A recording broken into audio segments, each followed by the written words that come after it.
In 1967, the moral philosopher Philippe Foot introduced what became known as the trolley problem, which puts you on a platform holding a lever that can divert an out-of-control trolley down one of two tracks where people are tied to them. On one track is one person, on the other track there's five. The simple thought experiment is a display of choosing between the lesser of two evils. The utilitarian calculates that 5 minus 1 is 4, which is far better than 1 minus 5, and chooses that universe. Many people insist that this is what the election choice really is. And to make this even more accurate, let me introduce what I call the fog variation, where a thick fog comes rolling in and shrouds one of the two tracks so you can't see how many people are really on it. You certainly know that one of the tracks is a kind of evil, but what are you to do?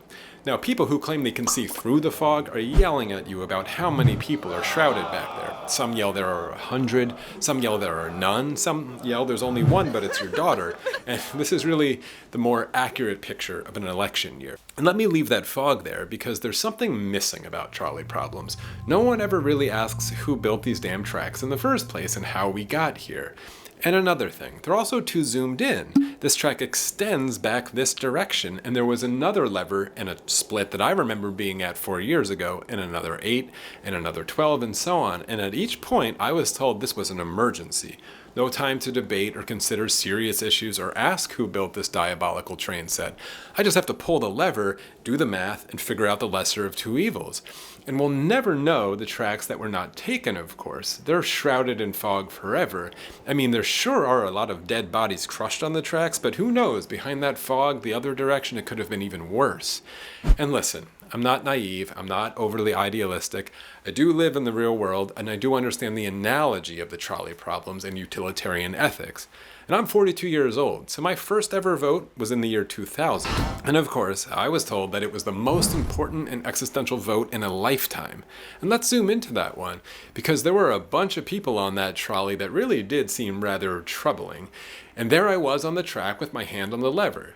And let's add something to the picture. Let's add the crystal ball variation, where a future-telling wizard appears next to me and can see into the future. And the wizard is like, listen man, in just 308 days from now, there's going to be a pretty massive event involving airplanes and attacks in New York City and Washington, D.C.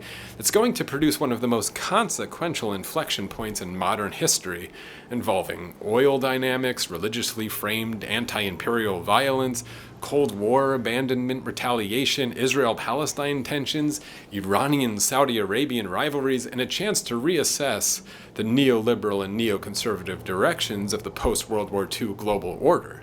So make sure you think hard about that lever pull, buddy. And of all of these other split moments in the tracks that I've been told were existential in my whole life, that wizard might have had the best argument. And regardless of if I thought Gore and his buddies would have been any better than Bush, Cheney, and his company, the wizard variation really certainly would raise the stakes considerably, and perhaps I would have been convinced.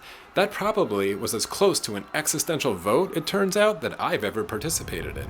The utilitarian could have won that day. But you know what's funny?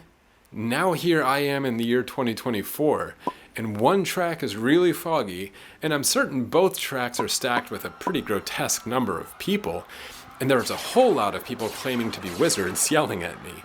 And you know what's really funny is that the same exact people who were on that actually pretty darn existential track switch moment 24 years ago and turned out to be catastrophically evil are trying to tell me which way to pull the lever in the direction of Kamala Harris, and that whatever is tied to her foggy blue track can't be as bad as what's stacked over there on the red track. Are you insulted yet?